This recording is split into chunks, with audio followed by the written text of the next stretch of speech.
السلام علیکم ورحمۃ اللہ وبرکاتہ۔ مورنگا فوڈ لودھرا سے میں ہوں حکیم محمد اسماعیل۔ آج ہم بات کریں گے آلو بخارا کے بارے میں۔ آلو بخارا اس کا موسم تو ہے گرمیوں میں، لیکن یہ ہمیں پورا سال ہر موسم میں مل جاتا ہے۔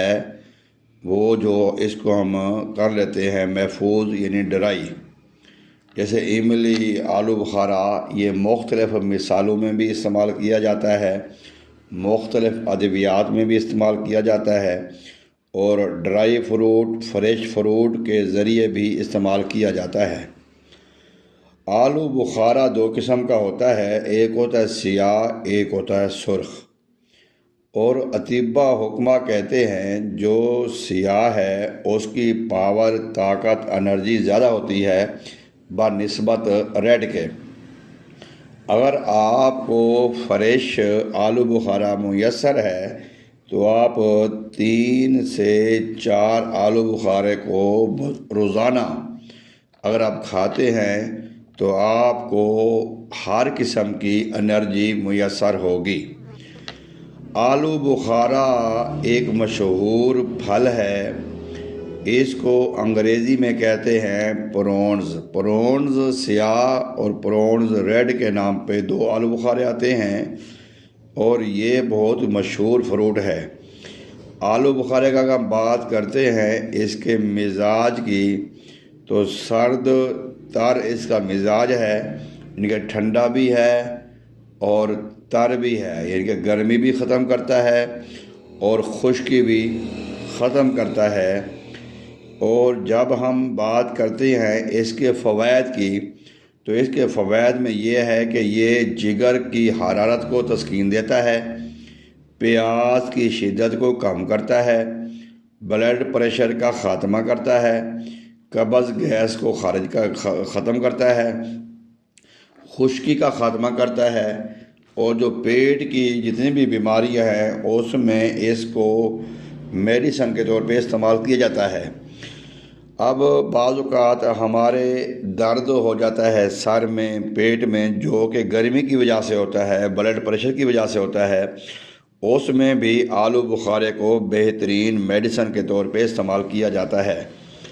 آلو بخارا جو ہے طبیعت سانس کی بیماریوں میں بھی اس کو استعمال کرتے ہیں، کہ جو الٹی آتی ہے، متلی آتی ہے، یا روح کھٹا کھٹا ہو جاتا ہے، یا پھر منہ میں پانی آ جاتا ہے، اس کو بھی بے حد فائدہ دیتا ہے۔ آلو بخارے کو دل کی بیماریوں میں بھی بہت ہی مفید سمجھا جاتا ہے، جس میں دل کی حرارت ہے اور دل کا دھڑکنا ہے، جو بلڈ پریشر کی وجہ سے دل کی بیماریاں ان کو بھی کافی تسکین دیتا ہے۔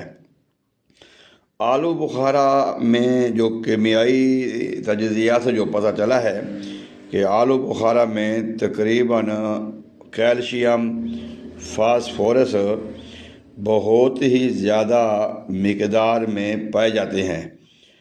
آلو بخارا آج کے دور میں اگر آپ کو ڈرائی مل جائے یا فریش مل جائے، آپ اس کو کثرت سے استعمال کریں، اور جو بلغمی مزاج کے مریض ہیں، جن کو بلغم، ریشہ، کیرا زیادہ پرابلم ہوتی ہے، وہ آلو بخارے کو ڈاکٹر کے یا حکمہ کے مشورے کے مطابق استعمال کریں۔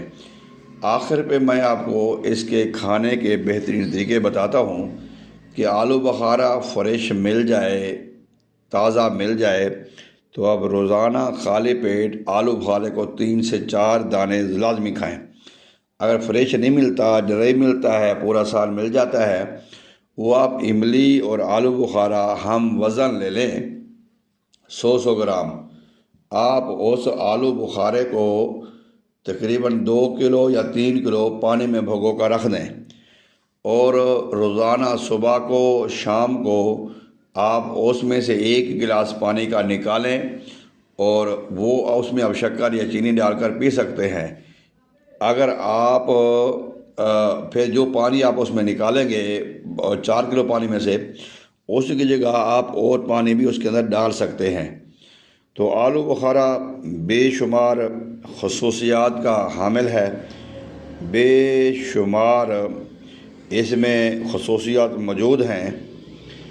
ہمیں آلو بخارے کو کثرت سے استعمال کرنا چاہیے، اور جو سفرائی امراض ہیں ان میں لازمی طور پہ آلو بخارے کو استعمال کرنا چاہیے۔ آلو بخارا میں جو میں نے آپ سے عرض کی ہے، فاسفورس کیلشیم کے علاوہ اس میں آئرن جو ہے نا وہ بہت کافی مقدار میں پایا جاتا ہے۔ آئرن جس کو ہم کہتے ہیں پولی مالٹوز ہے، یا وٹامن سی ہے، وٹامن بی ہے، وٹامن کے ہے، وٹامن D3 ہے، اور A B C D کافی مقدار اس میں پائی جاتی ہیں آلو بخارا میں۔ تو یہ امید کرتا ہوں کہ آپ کو ہماری ویڈیو پسند آئے گی۔ مورنگا فوڈ باب شفا دواخانے کا اصول یہ رہا ہے کہ ہم روحانی علاج پہلے کریں، علاج بالغذا بعد میں کریں، تاکہ ہم اپنے تمام بیماروں کا علاج کریں۔ اگر کہیں پہ ضرورت پڑتی ہے تو ہم یونانی اور طب نبوی صلی اللہ علیہ وسلم بھی استعمال کر سکتے ہیں۔ اگر آپ بھی کسی بھی بیماری میں مبتلا ہیں تو آپ ہم سے مشورہ کر سکتے ہیں، آپ ہم سے کوئی اپنی رائے لے سکتے ہیں، کوئی ادویات منگوا بھی سکتے ہیں۔ اگر آپ ہمارے چینل پر نئے آئے ہیں تو ہمارے چینل کو سبسکرائب کریں، ساتھ ہی بیل آئیکن کو دبا دیں تاکہ ہماری نئی آنے والی ویڈیو وقت پہ آپ کو مل سکے۔ اسی کے ساتھ اجازت چاہوں گا۔ اللہ حافظ، السلام علیکم۔